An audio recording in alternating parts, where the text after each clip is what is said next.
अच्छा जी, तो last class में हम लोगों ने कितना काम कर लिया था? लास्ट क्लास में जहाँ तक मुझे याद है कि 3.5 मुकम्मल कर ली थी। आज 3.6 शुरू करनी है और टॉपिक शुरू करना है जो कि बड़ा अहम है। इस टॉपिक को समझिएगा कि जिस तरह रूट्स की नेचर आप लोगों को डिस्कस करना आ गई है या उसके बारे में बात करना आ गई है, तो ठीक उसी तरह आप रूट्स इक्वेशन का सॉल्यूशन यानी रूट्स मालूम करने का काम हो चुका, ठीक है। और इसी तरीके से अब इक्वेशन मालूम करनी है, यानी अब आपको रूट्स गिवन होंगे और इक्वेशन आपने मालूम करनी होगी, यानी इक्वेशन बनानी होगी। ये तो बहुत होता है ना कि अगर इक्वेशन हो तो उसको सॉल्व कर लिया जाए, तो अब सॉल्यूशन होगा और उसको उसकी इक्वेशन आपने बनानी है कि भाई ये किसका सॉल्यूशन है, ठीक है। तो या तो सॉल्यूशन होगा यानी कि या तो रूट्स होंगे या फिर रूट्स के मुताबिक कोई ना कोई इंफॉर्मेशन होगी। तो चलिए देखते हैं, शुरू करते हैं काम। टॉपिक है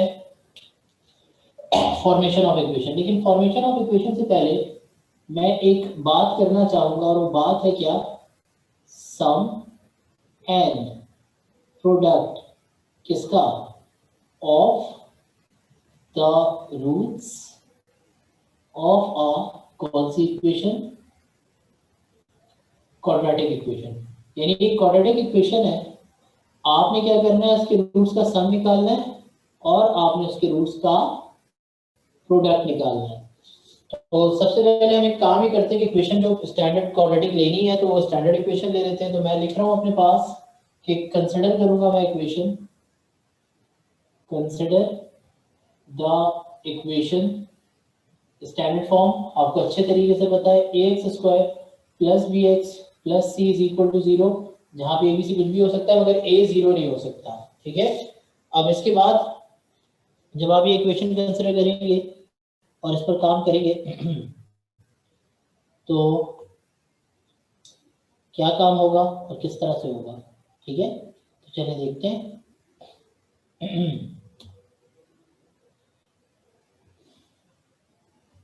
भाई इस इक्वेशन का सॉल्यूशन तो हमें पता है ना, बिल्कुल पता है क्योंकि हमने इसको सॉल्व किया था और इसी को तो क्वाड्रेटिक फार्मूला बोलते थे। क्या मतलब, अगर ये इक्वेशन है तो आपको बहुत अच्छे तरीके से पता है कि इसका आंसर आता है minus b plus minus under root b square minus four a c discriminant upon two a, ठीक है।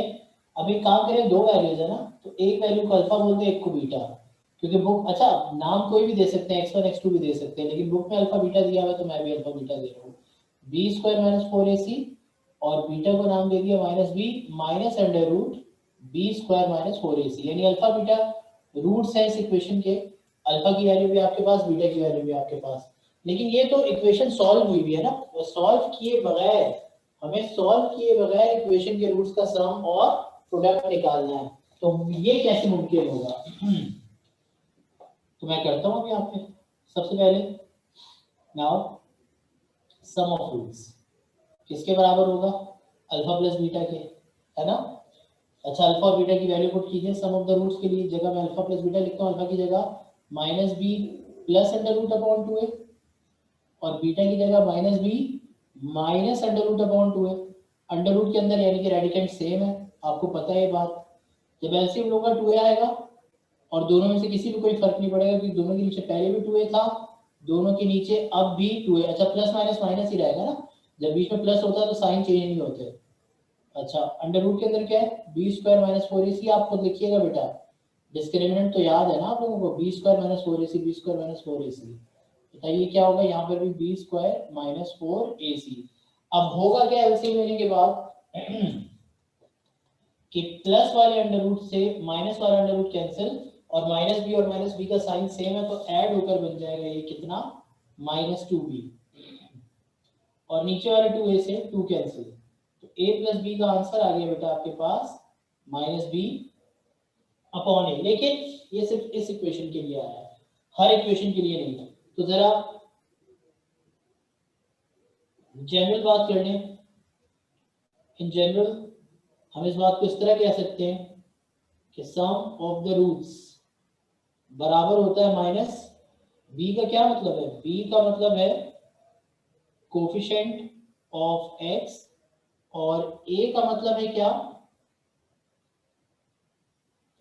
कोफिशिएंट ऑफ एक्स स्क्वायर, यानी इक्वेशन को सॉल्व किए बगैर आप किस तरीके से सम ऑफ द रूट्स और प्रोडक्ट ऑफ द रूट्स निकाल सकते हैं, ये है वो तरीका जिसमें मैं ब्लॉक्स बना रहा हूँ। ये फॉर्मूला कि आप कोफिशिएंट ऑफ एक्स को कोफिशिएंट ऑफ एक्स स्क्वायर से डिवाइड करें और साथ में माइनस लगा दें, तो ये होता है इक्वेशन को सॉल्व किए बगैर उसके रूट्स का सम निकालना। अब रूट्स का प्रोडक्ट भी निकालते हैं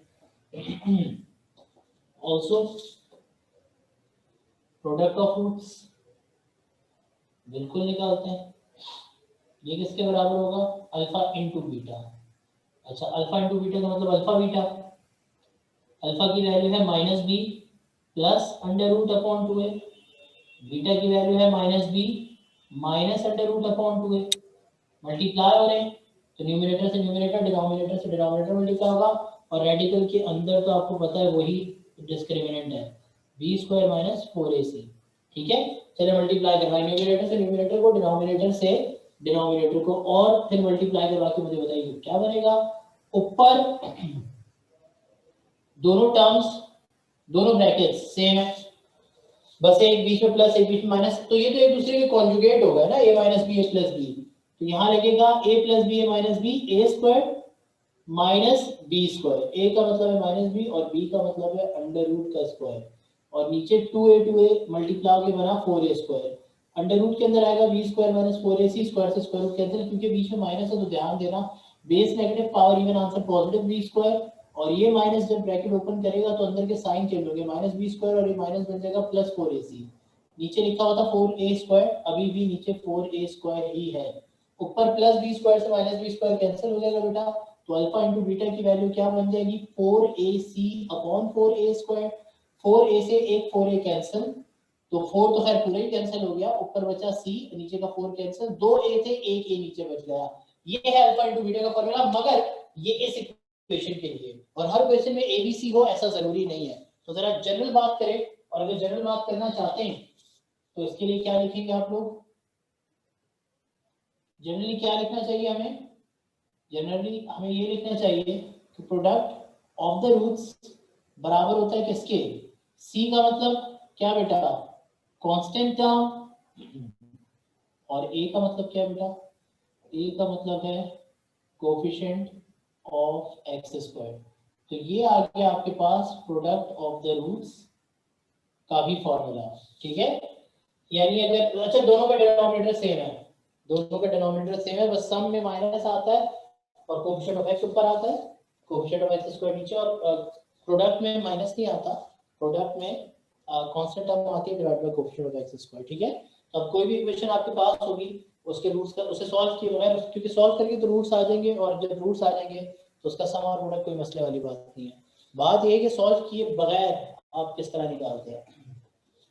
क्वेश्चन नंबर 1 है और इसका सेकंड पार्ट मैं कर रहा हूँ आपकी एक्सरसाइज का, क्वेश्चन 1 का सेकंड पार्ट एक्सरसाइज 3.6 सॉल्यूशन की हेडिंग, और सबसे पहला काम since the given equation is, जी x square is equal to 25, standard form, x square x वाली टर्म तो है ही नहीं, जो टर्म नहीं होती उसका कोएफिशिएंट 0 होता है ना, तो स्टैंडर्ड फॉर्म में रिड्यूस कर दिया। ठीक है, अब जरा इसका रूट्स का सम और प्रोडक्ट निकालें। एक काम करें कि रूट्स का सम और प्रोडक्ट निकालना है तो रूट्स को नाम तो दें पहले, late alpha beta be the क्या रूट्स ऑफ गिवन इक्वेशन, अगर ऐसी बात है तो फिर क्या होगा, देन सबसे पहले सम ऑफ रूट्स, फॉर्मूला लिखें, फॉर्मूला बनेगा minus coefficient of x divided by coefficient of x square, a plus b मत लिखिएगा क्योंकि रूट्स को अल्फा बीटा नाम दिया तो अल्फा प्लस बीटा बनेगा, कोफिशिएंट ऑफ x अब है 0 और कोफिशिएंट ऑफ एक्स स्क्वायर कुछ भी नहीं है तो 1 है, 0 किसी भी चीज से डिवाइड हो 0 बन जाता है, तो अल्फा प्लस बीटा की वैल्यू आ गई बेटा 0, और फिर आखिरी बात प्रोडक्ट ऑफ रूट्स, जी जनाब फॉर्मूला क्या, कांस्टेंट टर्म, कांस्टेंट टर्म इसलिए लिख रहा हूं कि जो x के साथ है ना एक्स स्क्वायर के साथ है, और नीचे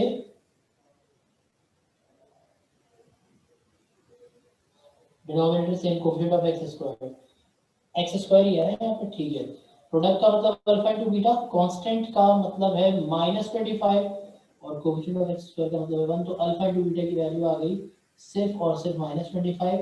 अब बेहतर तरीका इस सवाल का जवाब देने का वही है जिस तरह सवाल पूछा गया था, सम और प्रोडक्ट रूट्स का दिया और अब पूछा गया था, और सम अल्फा और बीटा तो आपने खुद नाम दिए, क्वेश्चन में नाम नहीं था, तो बेहतर है कि अल्फा बीटा का ना यूज करें। तो चले आए नाम लिखते हैं, कंक्लूजन लिखते हैं इसका। एक से ज्यादा चीजें मालूम करनी थी, रिजल्ट लिख दें तो बहुत अच्छी बात है जी। फर्स्ट हैंड से देयरफॉर जो भी आप बेहतर समझते हैं लिखिए। फर्स्ट, सबसे पहली बात, सम ऑफ द रूट्स 0 के बराबर, और दूसरी बात प्रोडक्ट ऑफ द रूट्स किसके बराबर, -25 के। इन्हीं से इक्वेशन में सम ऑफ द रूट्स भी निकल आया, प्रोडक्ट ऑफ द रूट्स भी निकल आया, और इस तरह से बेटा आपके पास ये हो गया काम खत्म। ठीक है, काम खत्म का मतलब क्वेश्चन नंबर 1 का काम खत्म कि जब इक्वेशन थी तो सॉल्व किए बगैर डायरेक्टली रूट्स का सम कैसे निकाला, प्रोडक्ट कैसे निकाला। क्वेश्चन उनके बाकी पार्ट होमवर्क है, कौन से, पहला, तीसरा, चौथा और चौथा 3.6, और जाहिर है कि जैसी इससे रिलेटेड जो एग्जांपल है वो भी कौन सी बना एग्जांपल नंबर 1, पेज नंबर 72। ठीक है, तो एग्जांपल नंबर 1 भी है, पेज 72 की एग्जांपल 1, ये इसके साथ ही निपटा रहा है यार लाजमी। अब काम ही करना है, फॉर्मेशन ऑफ इक्वेशन में थोड़ी मतलब करवानी है मैंने, लेकिन पहले मैं जरा रूट्स के सम और प्रोडक्ट को सही तरीके से इस्तेमाल करना तो सीख लूं कि किस तरह हम रूट्स का सम और रूट्स का प्रोडक्ट इस्तेमाल करते हैं, उसमें क्या फायदा होता है या क्या तरीका कार होता है। अच्छा अब जरा आप लोग याद करेंगे रूट्स निकाले बगैर क्या चीज रूट्स से मुतालिक निकल सकती है, रूट्स का सम और रूट्स का प्रोडक्ट। ठीक है, तो अब अगर कहीं पर मेरे पास ऐसा हो जैसे 3.6 के आखिर के दो क्वेश्चन थे, 3.5 के सॉरी 7 और 8 निकालिएगा। क्वेश्चन नंबर 8 पढ़े, क्या लिखा है, क्वेश्चन नंबर 8 एक्सरसाइज 3.5। अब इस क्वेश्चन को 7 भी है इसके साथ, since the given equation is, since the given equation is, क्या दी हुई है गिवन इक्वेशन, मुझे दी हुई है बेटा ये y square plus 2p minus 4 y के साथ और इक्वल टू 3q प्लस 5। यार सबसे पहले तो इसको स्टैंडर्ड फॉर्म में लिया है, y स्क्वायर ऐसे ही रहेगा प्लस 2p माइनस 4 y के साथ, कि पूरा दोनों टर्म यहाँ के माइनस हो जाएंगी। अब एक ब्रैकेट बना के इसको पूरे को यहाँ ले आता हूँ, माइनस कर देता हूँ, माइनस अंदर जाएगा, दोनों के साथ माइनस, एक ही बात है ना, पूरा अगर आया पूरा माइनस हो गया ताकि स्टैंडर्ड फॉर्म आ जाए। अब क्या करें, कांस्टेंट भी है कोएफिशिएंट भी है दोनों का, तो अब एक काम ही कीजिए कि रूट्स का, मुझे नहीं पता आगे क्या लिखा हुआ है, मुझे पता है मैंने ये सीखा है कि मैं रूट से मालूम नहीं करना चाह रहा, सॉल्व करने का नहीं लिखा। तो जब सॉल्व करने का ना लिखा हो तो हम क्वेश्चन में देखते हैं क्या है। अगर क्वेश्चन में नेचर यानी कि इक्वल अनइक्वल, रियल या कॉम्प्लेक्स, रैशनल या इरेशनल का जिक्र होता तो मैं डिस्क्रिमिनेंट निकालता कंपेयर करके, लेकिन ऐसा कुछ भी नहीं है, रूट्स की वैल्यू दी हुई है, तो रूट्स की वैल्यू का जिक्र हो रहा है तो मैं तो रूट्स का सम और रूट्स का प्रोडक्ट निकाल सकता हूँ। तो मैं अब निकालूंगा इस इक्वेशन के रूट्स का सम और प्रोडक्ट, जिसके लिए पहले मुझे रूट्स को नाम देना होगा। आई नाम दे देते हैं, मैं लिखता हूँ यहाँ पे let alpha beta be the roots of given equation, then फिर वही बात सम ऑफ रूट्स ये बराबर होगा माइनस कोएफिशिएंट ऑफ एक्स, लेकिन एक्स तो है नहीं क्वेश्चन में, अब कोई बात नहीं, वाई है ना, और नीचे फॉर्मूला में भी वाई आएगा जाहिर है, और कोएफिशिएंट ऑफ एक्स स्क्वायर की बजाय अब आएगा कोएफिशिएंट ऑफ वाई स्क्वायर। आए वैल्यू पुट करते हैं, सम का मतलब है alpha plus beta, coefficient of y का मतलब है बेटा माइनस 2p माइनस 4, और कोएफिशिएंट ऑफ वाई स्क्वायर का मतलब है 1। नीचे जब 1 होता है लिखने की जरूरत नहीं, और अगर एक ब्रैकेट ओपन कर दूं तो बनेगा माइनस 2p प्लस 4। जाहिर है कि equation in terms of p थी, क्यू थी तो सम ऑफ द रूट्स भी इन टर्म्स ऑफ पी आया। अब जरा इसी तरीके से प्रोडक्ट ऑफ द रूट्स भी निकाल लें। क्या क्या फॉर्मूला था प्रोडक्ट ऑफ रूट्स का? Constant term divided by coefficient of y square. Product का मतलब है बेटा अल्फा इंटू बीटा, कांस्टेंट का मतलब है -3q प्लस 5 और कोफिशिएंट ऑफ वाई स्क्वायर कुछ भी नहीं है तो 1 है। देख लो ये इन टर्म्स ऑफ क्यू आ रहा है। अच्छा इसको मैं इक्वेशन 1 इक्वेशन 2 का क्यों नाम दे रहा हूँ, क्योंकि अगर आप क्वेश्चन पढ़ें तो यही पी और यही क्यू आपने मालूम करना है, यही पी आपने और यही क्यू आपने मालूम करना है। तो जहां पी और क्यू आपके पास आ रहा होगा वो आपके काम की चीज है, जाहिर है इक्वेशन 1 और 2 का नाम दे दिया, ठीक है। तो अब इसके बाद क्या होगा कि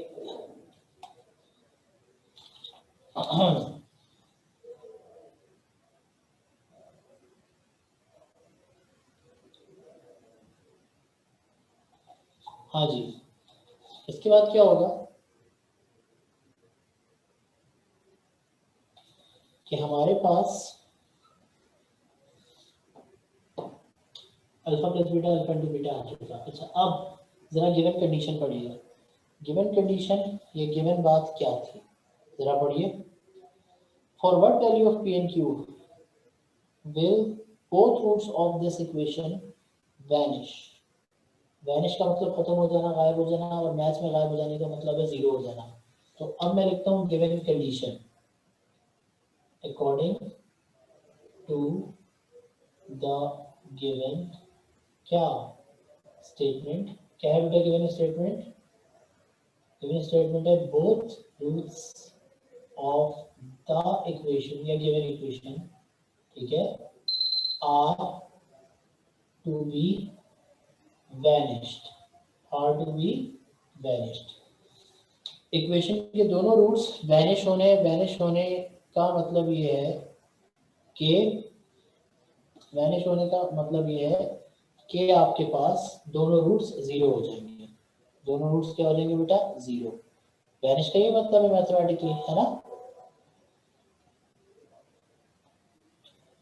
तो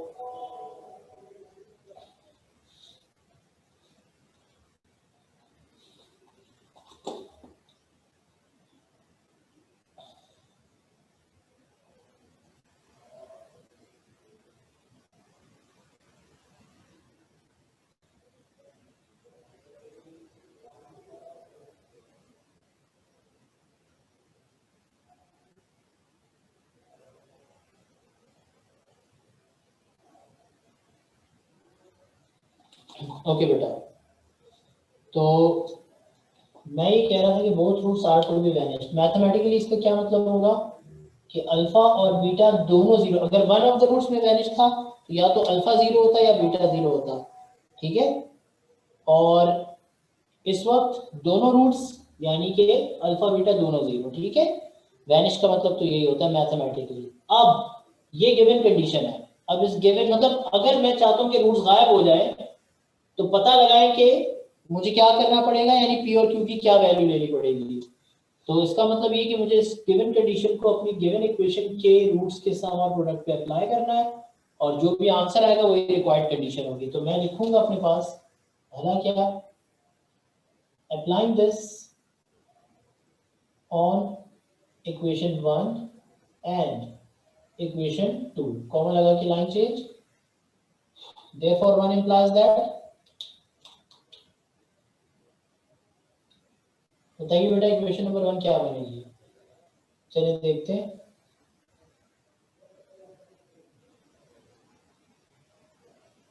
जी, therefore 1 implies that क्या बनेगी equation number 1? Alpha plus beta बनेगा 0 प्लस 0 और वहां पे लिखा है -2p प्लस 4। अब वेरिएबल को पहले पॉजिटिव बनाने, यहाँ से p मिल जाएगा, -2p वहां जाके +2p, 2 यहाँ मल्टीप्लाई वहां जाके डिवाइड, तो कैंसिल हो जाएगा। तो आंसर मिला 2 2 4, p इज इक्वल टू 2। लो बेटा यहाँ से मिल गई आपको p की वैल्यू। और अब यहाँ पे देयरफॉर 2 implies that की बात कर लो, यहाँ मिलेगा 0 इंटू 0 और वहां लिखा है -3q -5, ये लिखा है -3q -5। अब q को पहले पॉजिटिव बना ले, वहां जाके प्लस हो जाएगा, यहाँ -5 है और 3 यहाँ मल्टीप्लाई वहां जाके डिवाइड करेगा तो -5/3। ये आया बेटा आपके पास q का आंसर और ये आया आपके पास p का आंसर। तो q और p दोनों के आंसर्स बेटा आपके सामने। जब हमने सम पर अप्लाई किया तो हमें मिल गया, जब हमने सम पे अप्लाई किया बेटा तो हमें मिल गया मिला क्या, p की वैल्यू, और जब हमें प्रोडक्ट पे अप्लाई किया तो हमें मिल गई q की वैल्यू, और ये दोनों मालूम करनी थी। Given equation in terms of p और q थी तो उसका आंसर भी इन टर्म्स ऑफ p और q आया। अब वक्त आ गया कि साथ इस क्वेश्चन का कंक्लूजन लिखा जाए। तो क्या कंक्लूजन होगा आपको अच्छे तरीके से पता है, वर्ड प्रॉब्लम से जिस तरह सवाल पूछा गया था उसी तरह जवाब दीजिए। thus the values for which both roots of the equation may vanish will be p is equal to this, q is equal to this. Thus the required values of p and q are, thus yeah, hence the required values of p and q are, जी बेटा क्या values है, 2 and -3/5, और आगे मुझे क्या लिख देना चाहिए वाला, रिस्पेक्टिवली, कि बिल तरतीब पी और क्यू की जो वैल्यूज आई हैं वो 2 और -3/5 आई है। ठीक है, तो ये हो गया क्वेश्चन वाइंड अप। और अब इसके बाद इसके साथ जो क्वेश्चन होमवर्क होगा वो आप खुद देख लीजिए कौन सा क्वेश्चन होना चाहिए। ऑब्वियसली वो क्वेश्चन होना चाहिए आपके पास क्वेश्चन नंबर 7, किसका, 3.5 का। हो जाएगा, पढ़ ले क्वेश्चन, पता चल जाएगा। आइए देखते हैं, पढ़ते हैं क्या लिखा हुआ है। क्वेश्चन नंबर 7 में लिखा हुआ है कि फाइंड द कंडीशन, कंडीशन लिखा। अच्छा यहाँ क्लियरली ये नहीं लिखा हुआ कि फाइंड द वैल्यूज, क्यों, क्योंकि ये भी तो p की ये वैल्यू हो, q की ये वैल्यू, ये भी तो कंडीशन है। गिवन इस मतलब रूट्स को ऐसा करने के लिए ऐसा होना चाहिए, यानी अगर ऐसा होगा या ये कंडीशन होगी तो फिर ये कंडीशन होगी, या उल्टा करके भी कह सकते हैं कि अगर p इतना और q इतना होगा तो ही रूट जीरो होंगे, वैनिश होंगे, वरना रूट्स वैनिश नहीं होंगे। तो गिवन जो भी आपने वैल्यू निकाली है या जो भी आपने जो सम और रूट्स प्रोडक्ट पे अप्लाई किया है, यही बेटा कंडीशन, रिक्वायर्ड कंडीशन होती है। अब कुछ कंडीशन ऐसी होती है जो डायरेक्टली इक्वेशन पर एप्लीकेबल होती है, कुछ एप्लीकेबल नहीं होती। ये तो कंडीशन पर डिपेंड करता है। कैसे होगा क्वेश्चन 7,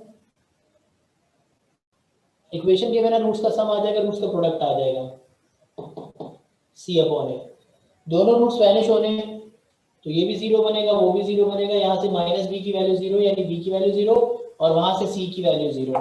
तो रिक्वायर्ड कंडीशन क्या मिली कि b is equal to c is equal to दोनों यानी कि zero, b is equal to c is equal to zero.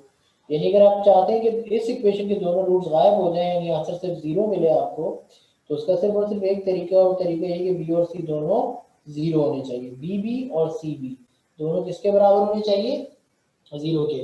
मतलब पूरी प्रेजेंटेशन से करना है, मैं तो सिर्फ आपको बता रहा हूँ। तो b की वैल्यू c की वैल्यू जो मिली है उसको लिखना, thus b is equal to c is equal to 0 which is the required condition। ठीक है, तो ये हो गया क्वेश्चन नंबर 7। अच्छा, इस 7 के बाद जो अगला काम हमने देखना है वो है example number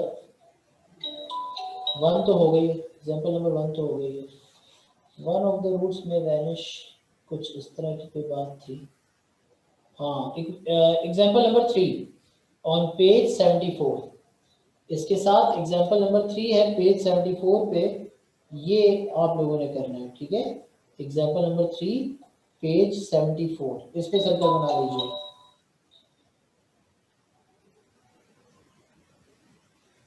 alpha beta zero की इक्वल कैसे किया, आपने क्वेश्चन नहीं पढ़ा बेटा क्या, क्वेश्चन पढ़िए खुद समझ आ जाएगा कैसे किया मैंने। क्वेश्चन में क्या लिखा हुआ है, क्वेश्चन में लिखा हुआ है कि both roots are to be vanished। आपने क्वेश्चन नहीं पढ़ा ना, क्वेश्चन में लिखा हुआ है दोनों रूट्स वैनिश हो जाने चाहिए। वैनिश का मतलब गायब हो जाने चाहिए, खत्म होने चाहिए। तो मैथ्स में गायब होने का, खत्म होने का मतलब क्या है कि जीरो हो जाए। ठीक है, अच्छा मैं ये कह रहा था कि इसके बाद एग्जांपल नंबर 3 ऑन पेज 74 पढ़ ले जरा। इसमें लिखा है कि P मालूम कीजिए अगर दोनों इक्वेशन का एक रूट कितना हो जाए 2। तो ये किस तरह से मालूम होगा, अल्फा की जगह 2 ले लें तो ये बनेगा 2 प्लस बीटा इज, अच्छा एक मिनट इसको यूं नहीं कीजिए, यूं कर लें कि अगर 2 इस इक्वेशन का रूट है, अगर 2 इस इक्वेशन का रूट है तो 2 को चाहिए कि इस इक्वेशन को सेटिस्फाई करे। तो इस इक्वेशन में 2 उठा के पुट कर दीजिएगा तो x की जगह तो 2 आ जाएगा, और जब x की जगह 2 आ जाएगा तो p अननोन बचेगा, आराम से उसमें से p की वैल्यू निकल आएगी, क्योंकि जो रूट होता है वो इक्वेशन में पुट किया जा सकता है और उसे इक्वेशन में पुट करने के बाद दोनों साइडें बराबर आती हैं। यानी जो रूट होता है वो जिस इक्वेशन का रूट होता है उस इक्वेशन को सेटिस्फाई करता है, ठीक है। अच्छा, तो एग्जांपल नंबर 3 थोड़ी सी डिफरेंट है, सम और प्रोडक्ट की यहाँ तो जरूरत नहीं है, तो एग्जांपल नंबर 3 हो जाएगी पेज 74, ठीक है। और इसी तरीके से 3.5 से पहले की कोई एग्जांपल रहती है तो वो भी देख लेते हैं। अच्छा, अगला सवाल जो मैंने करना है वो देख लीजिए। अगला सवाल जो मैंने करना है वो क्वेश्चन नंबर 5 है। मैंने क्वेश्चन 5 करना है, फिर क्वेश्चन 2 और 3 करूंगा। पहले क्वेश्चन नंबर 5 पढ़ लें आप लोग। मैं 3.5 से पहले की एग्जांपल देख लूं कि कोई रहती तो नहीं रहती।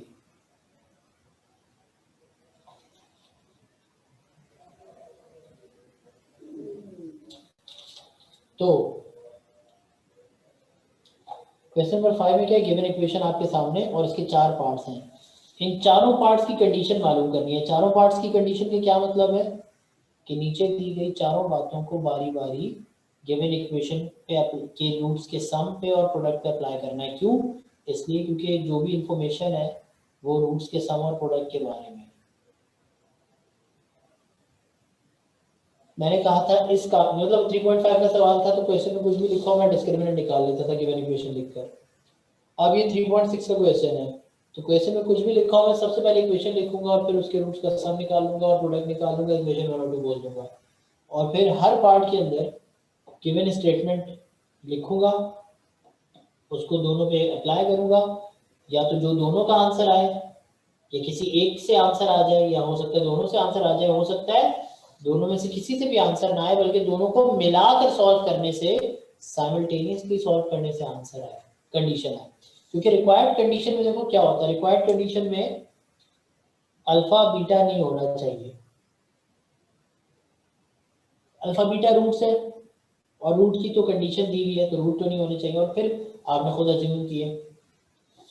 दूसरी तरफ हम ये बात करेंगे कि एक्स भी नहीं होना चाहिए क्योंकि एक्स भी रूट है, मतलब वेरिएबल है जो हम मालूम कर रहे हैं, ठीक है, बिल्कुल सही है। तो गिवन कंडीशन में सिर्फ इक्वेशन के गिवन कोफिशिएंट्स और कांस्टेंट यानी इक्वेशन के पैरामीटर्स होने चाहिए। जैसे question in terms of ABC है तो जब तक इक्वेशन में बीटा आता रहेगा या अल्फा आता रहेगा तब तक मैं बोलूंगा रिक्वायर्ड कंडीशन नहीं मिली। अल्फा बीटा खत्म हो गया, सिर्फ एबीसी बचा तो मैं बोलूंगा ये रिक्वायर्ड कंडीशन है। अभी तो सिर्फ मैं बता रहा हूँ, काम जब करेंगे तब पता चलेगा। जाहिर है ये काम मैं अभी शुरू नहीं कर रहा क्योंकि मुझे पता है अभी शुरू कर दूंगा तो मुकम्मल हो नहीं सकता है ये, तो इस वजह से अभी सिर्फ समझा रहा हूँ। जरा देखिए कि पहली कंडीशन क्या है। पहली कंडीशन ये कि फर्स्ट रूट दूसरे का 3 टाइम्स है, यानी अल्फा 3 बीटा है, या फिर दूसरा जो है एक रूट दूसरे का 3 टाइम्स है। अब आप पहले को दूसरे का 3 टाइम्स ले लें या दूसरे को पहले का 3 टाइम्स ले लें, आपकी मर्जी है। यहाँ पे फर्स्ट रूट और सेकंड रूट की वर्डिंग नहीं लिखी, वन ऑफ द रूट, कोई सा भी एक रूट दूसरे का चॉइस है। तो ये मैथमेटिकल फॉर्म में पहले पार्ट की। दूसरा पार्ट पढ़िए, one root is the square of other, यानी अल्फा जो है वो बीटा के नहीं बीटा के स्क्वायर के बराबर है, या बीटा जो है वो अल्फा के स्क्वायर के बराबर है, ये भी ले सकते हैं, ये भी, दोनों में से एक, दोनों नहीं।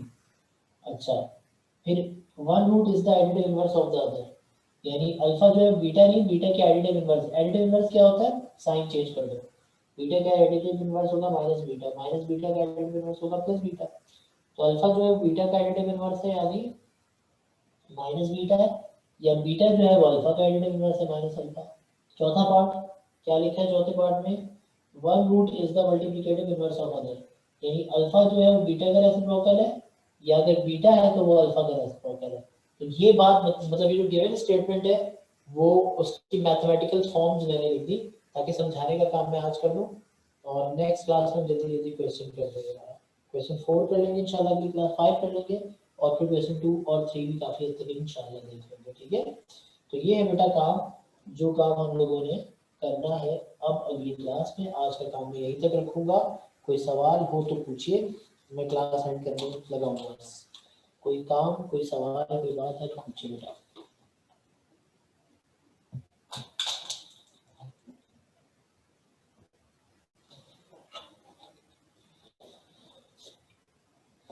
पिक्चर में शेयर कर देता हूँ उसकी।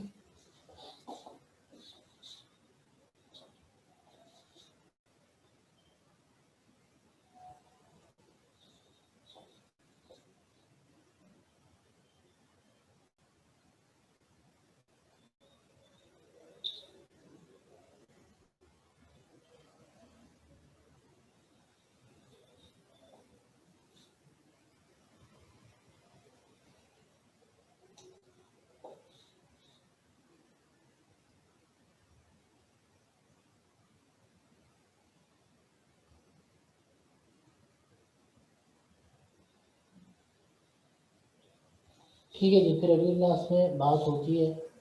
जिसको भी कोई मसला अगर हैंड रेज किया तो बेटा मुझे मैसेज करके पूछ ले, हैंड रेज करने का फायदा नहीं, मैसेज करके पूछ ले।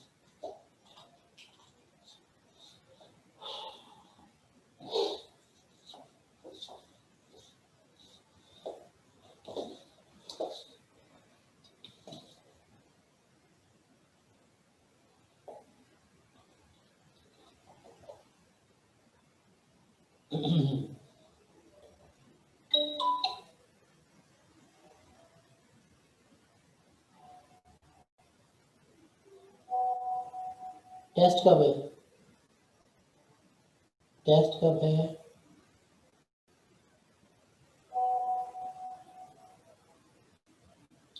ट्यूसडे को। लास्ट टेस्ट कौन सा हुआ था? लास्ट टेस्ट हमारा कौन सा हुआ था? मैं ग्रुप पे मैसेज भी कर देता हूँ अभी। लास्ट टेस्ट हमारा हुआ था मेरे ख्याल से चैप्टर 10 का। आप लोग मुझे बता दो, मुझे याद नहीं है। ये 3.3 तक का टेस्ट हो गया था, 3.3 तक का टेस्ट हो गया था। गुड।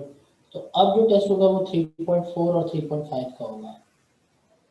अब जो टेस्ट होगा वो 3.4 और 3.5 का होगा। ठीक है, 3.4 और 3.5 भी मैं मैसेज भी कर रहा हूँ। ठीक है, तो फिर इंशाल्लाह नेक्स्ट क्लास में मुलाकात होती है आप लोगों से। अल्लाह हाफ़िज़ बेटा।